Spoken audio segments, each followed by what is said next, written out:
I'm Hal Brown from Lloyd's List at the Informa LNG conference in London.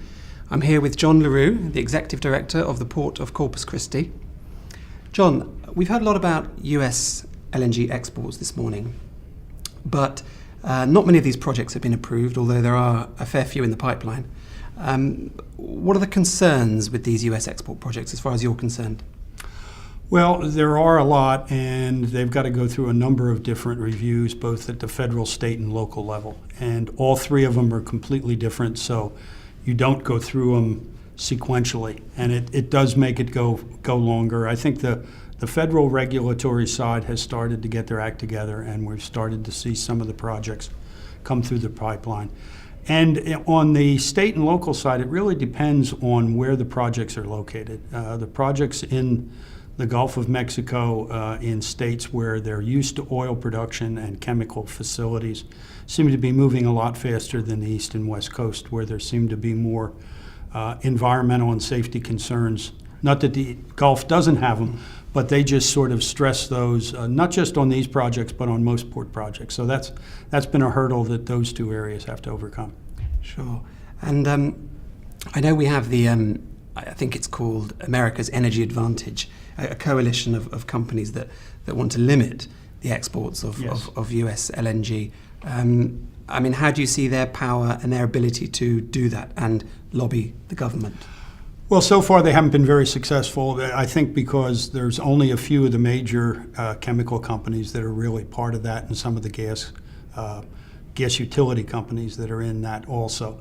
So I really don't think they're going to be very successful. Most of the industry in the United States are very committed to free enterprise. They see this as a free enterprise issue, and also that it's very good for the U.S. economy to be able to generate the types of revenue and create the jobs that LNG and the gas formations from shale will bring to the U.S.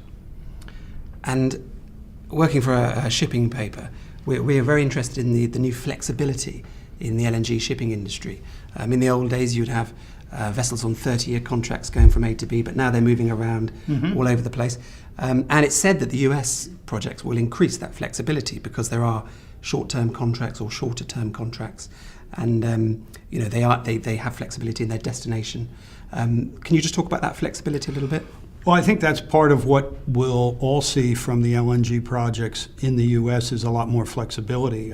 Talking about the shipping side, the Panama Canal is going to be a major player in this flexibility because most of the LNG fleet can't get through the canal. So these projects that are on the tables or already under construction by 2015, 2016, when the canal is done, will be able to transit to Asia much quicker, less expense. And that's going to mean, again, more flexibility for everybody involved. So we're going to see a lot more flexibility in the next 4 or 5 years than we've had in the past. Sure.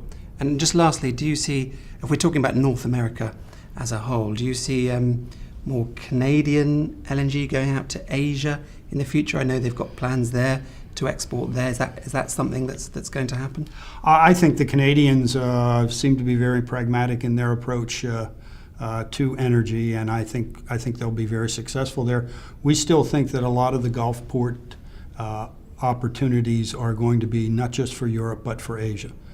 There's been some discussion already with Indian and Taiwanese companies that need LNG. So I think we'll see some competition there, although obviously the Canadians on the West Coast have a tremendous distance advantage over U.S. ports in the Gulf. And just lastly, John, we've got an LNG shipping fleet of around, I think, 400 vessels and around 100 on order. Do you think that's enough vessels to cope with all the cargoes that are coming, and the cargoes from the US, but globally as well?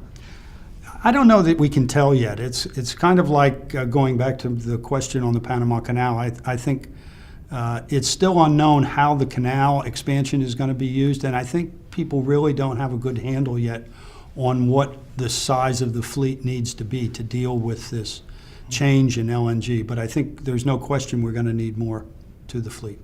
Sure. Thank you, John. You're welcome.